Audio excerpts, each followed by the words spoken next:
The time has finally come where Arsenal will be playing back in the Premier League this season with their first game against Wolves on Saturday. Now, in a time where everyone is doing their predictions, today we're going to look at Arsenal's season as it stands and talk about what potentially might happen and what could happen in this historic year. So let's get into it. The mood around Arsenal right now, I would say, is definitely different to what it is before. A lot of people, pundits and fans, are predicting Arsenal to actually win the league, and in the bookies were only just behind, obviously, Manchester City at the top. And there seems to be quite a lot of expectation from the fans and everyone around Arsenal that this is the year that we could really perform and do what we all want. Now, of course, I think this is a decent mentality to have. We have to kind of think this. The project has been leading to this for many years now, and of course we've been disappointed the last few years, but it was all leading up to this year specifically, where this was where the project was going to peak. And of course, I'm not going to sit here and say Arsenal aren't going to win the league, because I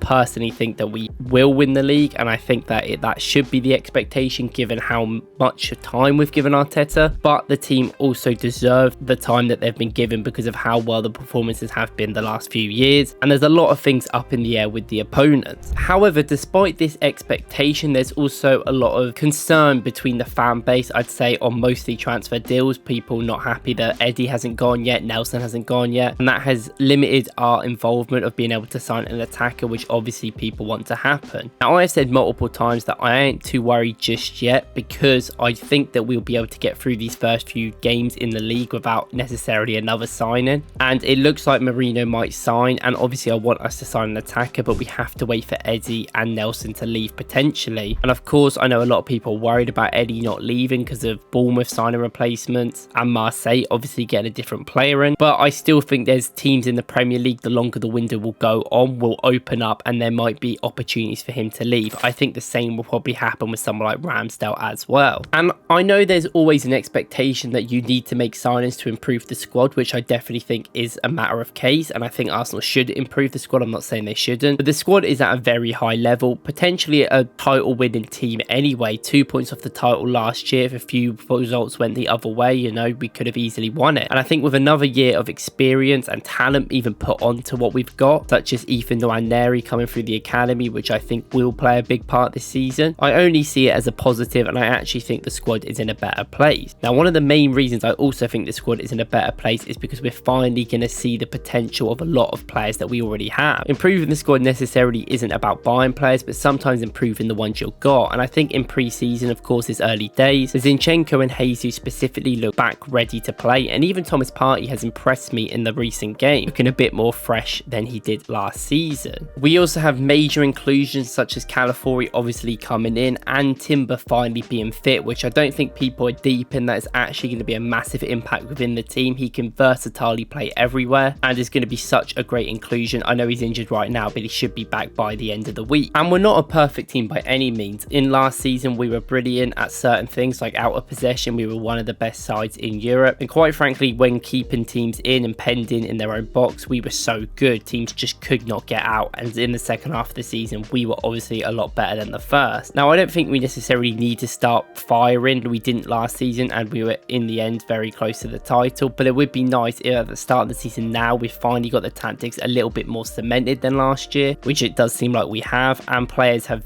bedded in a little bit more. And this is why I kind of like the fact that we haven't had to make any signings at the start of this summer, because we don't need people to embed in. We've already got the starting team there, but we do need to improve in some of the places that we did straight off from last season. My biggest criticism of Arteta is that he doesn't rotate his team. Now, I get sometimes I don't think it's necessarily warranted because the team weren't good enough, the squad wasn't good enough to come in, which we saw multiple times in the cups. But with the signings that he's hopefully making or has made so far, you would expect that these players can come in, especially in defence. Now, I think we have 6 or 7 good players that could realistically come in and out of the side whenever we need to. And games where we're 3-0 up in, let's say, at home at the Emirates, we really need to rotate. Bring Saka off, bring Odegaard off. This is where you can really experiment with people like Vieira or Nwaneri, because if not, they're not going to get game time. And this overall will not only make the squad, I think, improve a lot more, but also give a fitness level to the team, letting them have a rest for the games, which obviously we're going to have more games this year. The Champions League has 8 games in the group stage now, and if you don't come in the top 8 of the Champions League, you have to play another 2 games as well on top of that as a sort of playoff round. But ultimately, little details are going to dictate what happens in this season, and I do think Arsenal as a team right now, looking at it before we go into our first game, are in a very good spot. We've had a little bit more stability there than a lot of other teams around us, a lot of new errors happening, and we have the head start of our manager knowing what he wants from the team and the players knowing what the manager wants, being a very smart and adaptable team when we need to. And now that we're a few years into us being, I'd say, quite an elite side, so the last 2 years we've been very, very good, there's little bits of games we can take from both seasons and different systems that we can switch into, which will ultimately make us even more adaptable and better in game. And